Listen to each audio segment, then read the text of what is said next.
Umakant Yadav sir GS classes के इस online web portal में आप सभी का बहुत बहुत स्वागत है।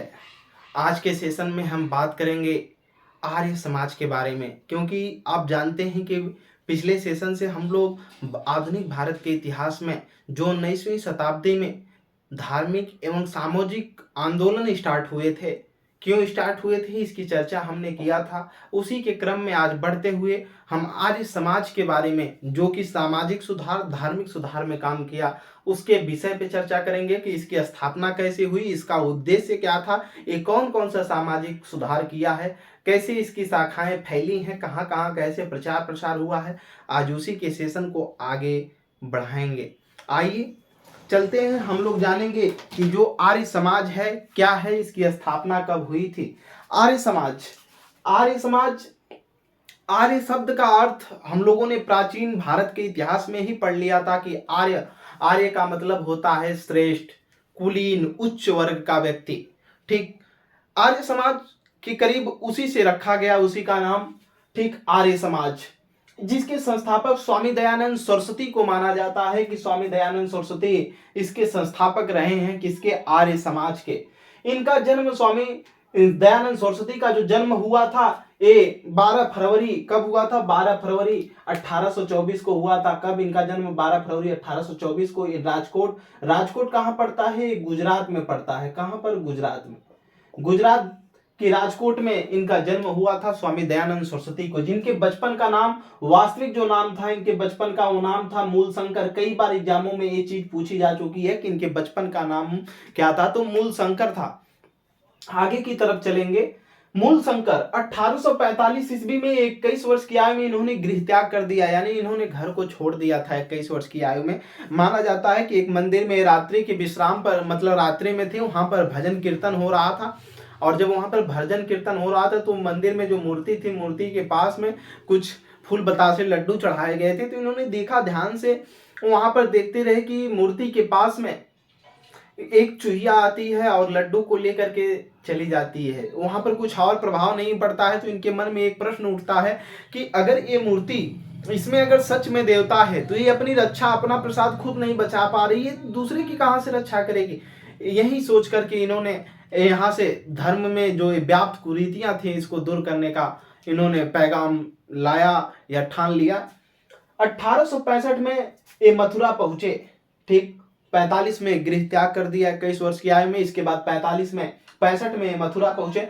जब ये मथुरा पहुंचे तो उसके पहले 1848 में, ऊपर एक लाइन छूट रही थी, 1848 में इनकी भेंट स्वामी पूर्णानंद से हुई। पूर्णानंद ने ही इनको दयानंद सरस्वती का नाम दिया था। मूलशंकर को क्या नाम दिया था, दयानंद सरस्वती, दयानंद सरस्वती, दयानंद सरस्वती जो नाम मिला था इनको मूलशंकर को। किनको, मूलशंकर को जो दयानंद सरस्वती नाम मिला था इनको, इन्होंने ही दिया था। कौन, स्वामी पूर्णानंद। ये मथुरा में रहते थे, वहीं पर इनकी जब मुलाकात हुई, ये 45 में जब घर छोड़ करके निकले 45 से, तो यहाँ पर 48 में पहुंचे। तो स्वामी दयानंद सरस्वती ने इनको क्या किया था, दयानंद सरस्वती इनको नाम दिया था, किनको, मूलशंकर को। आगे की तरफ देखेंगे, 1865 में मथुरा पहुंचे, जहां पर इनकी भेंट स्वामी बिरजानंद से हुई। किससे, स्वामी बिरजानंद से।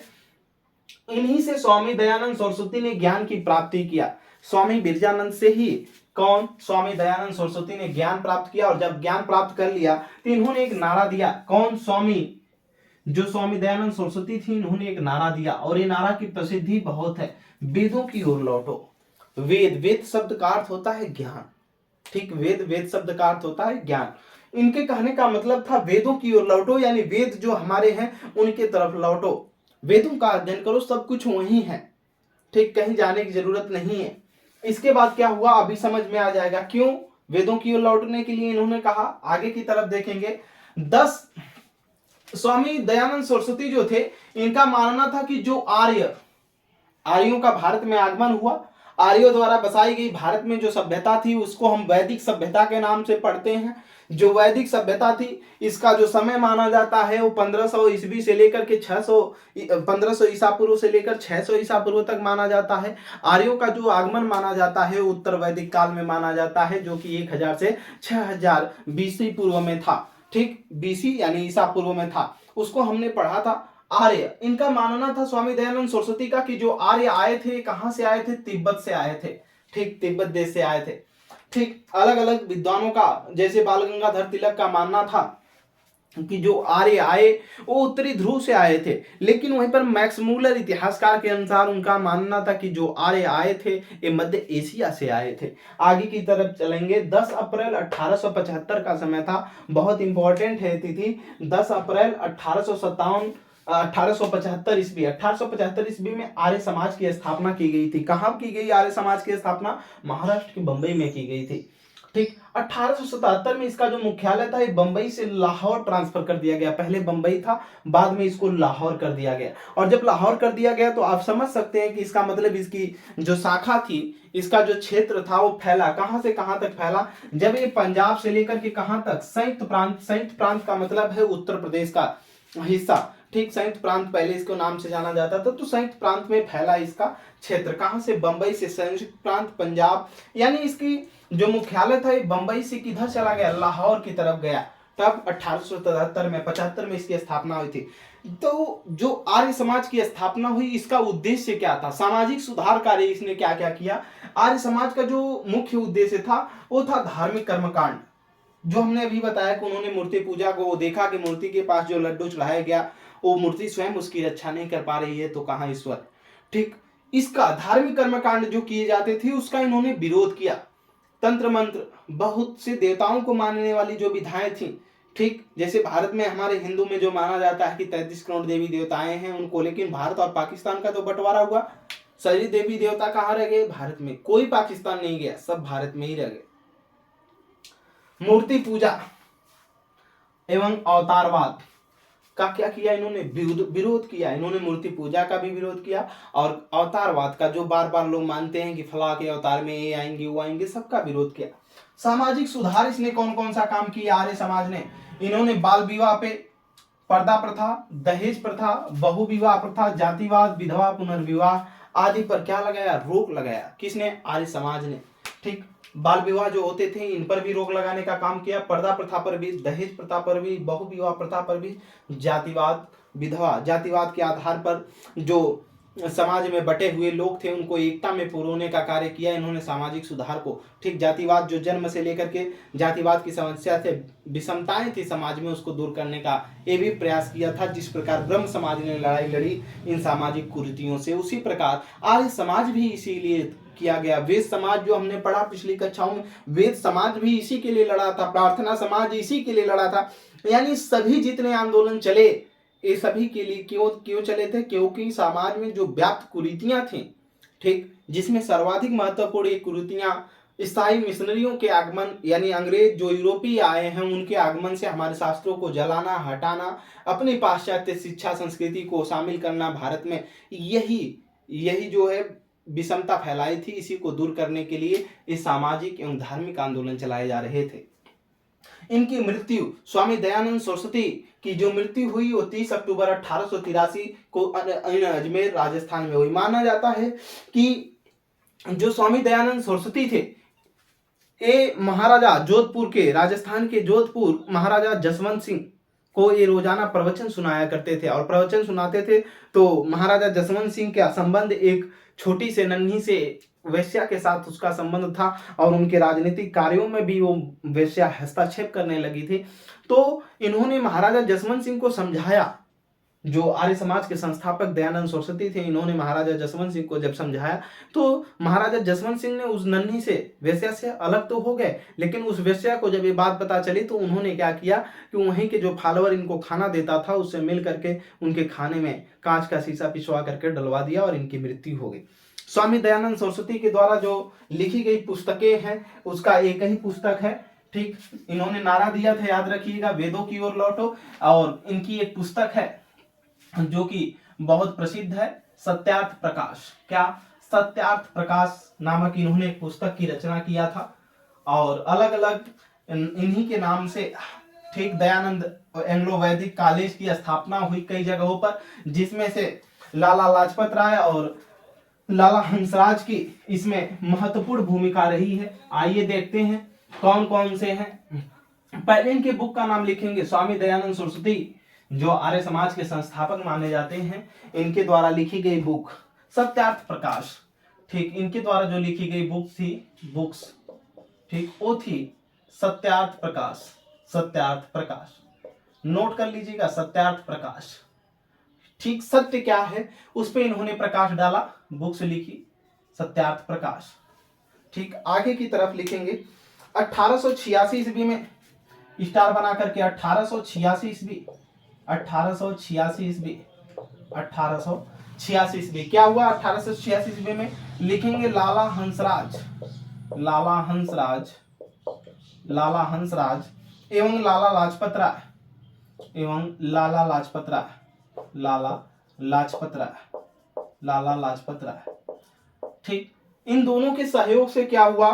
ठीक, सहयोग से लिखेंगे, सहयोग से, सहयोग से, ठीक, लिखेंगे दयानंद एंग्लो वैदिक कॉलेज, दयानंद एंग्लो वैदिक कॉलेज, वैदिक कॉलेज, वैदिक कॉलेज, दयानंद एंग्लो वैदिक कॉलेज, जिसको शॉर्ट फॉर्म में बोलते हैं DAV, DAV की स्थापना की स्थापना किए, की स्थापना किए, ठीक, DAV की स्थापना किए, दयानंद एंग्लो वैदिक कॉलेज की, ठीक, DAV कॉलेज की स्थापना की। नोट कर लीजिएगा, लाला हंसराज और लाला लाजपत राय के सहयोग से ऐसा हुआ था। आगे की तरफ लिखेंगे स्टार बना करके 1902 ईस्वी, 1902 ईस्वी, 1902 ईस्वी में लिखेंगे स्वामी श्रद्धानंद, स्वामी श्रद्धानंद, स्वामी श्रद्धानंद, स्वामी श्रद्धानंद,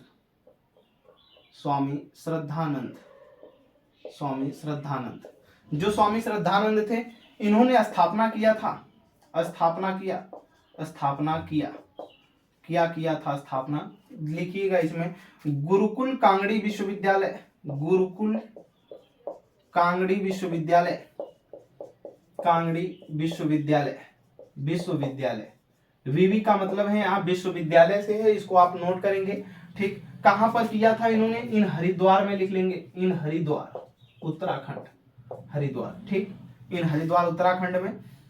बाद में एक अरविंदो घोष हुए, क्या? अरविंदो घोष। अभी अरविंदो घोष के बारे में थोड़ा सा लिख लीजिएगा, अरविंदो घोष, अरविंदो घोष, अरविंदो घोष, ये भी एक महान योगी और दार्शनिक थे अरविंदो घोष। इन्होंने एक नारा दिया था, क्या? इन्होंने कहा था फिर से वेदों की ओर लौटो, क्या? फिर से वेदों की ओर लौटो, फिर से वेदों की ओर लौटो, वेदों की ओर लौटो, फिर से वेदों की ओर लौटो, न कि वैदिक काल की ओर, न कि वैदिक काल की ओर, न कि वैदिक काल की ओर, काल की ओर।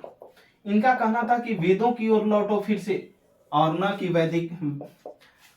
वेद की तरफ लौटो, वैदिक काल की तरफ नहीं। वैदिक काल जो चला 1500 ईसा पूर्व से लेकर 1000 ईसा पूर्व, फिर 1000 ईसा पूर्व से 600 ईसा पूर्व के बीच जो उत्तर वैदिक काल चला, उधर की तरफ नहीं लौटना हमको, पिछले समय में नहीं, वेदों की तरफ, जो वेद के ज्ञान है, जो सच्चाई है, उसके तरफ हमको लौटने के लिए। अरविंदो घोष एक महान योगी और एक दार्शनिक थे, जिन्होंने हिंदुत्व पे पुस्तक लिखी और तमाम तरीके की इनकी बहुत सी पुस्तकें हैं। ठीक, इनको याद रखिएगा। और वेदों की ओर लौटो का जो नारा दिया था वो स्वामी दयानंद सरस्वती ने दिया था। ठीक, आगे की तरफ अगर देखा जाए तो स्वामी दयानंद जो सरस्वती थे, इनके मृत्यु के बाद जो पट्टाभी सीतारामैया थे, उन्होंने एक वाक्य का कथन कहा था, इसको याद रखिएगा। उन्होंने कहा था कि अगर महात्मा गांधी भारत के राष्ट्रपिता हैं तो ये राष्ट्र के पितामह, ठीक, राष्ट्र के पितामह हैं। तमाम इतिहासकारों ने अलग अलग इनके विषय में कथन कहा। इसी में एनी बेसेंट जो इन्होंने थे, एनी बेसेंट ने कहा था कि दयानंद सरस्वती ने जो एक बात कही थी, इन्होंने कहा था कि भारत भारतीयों के लिए है। क्या कहा था?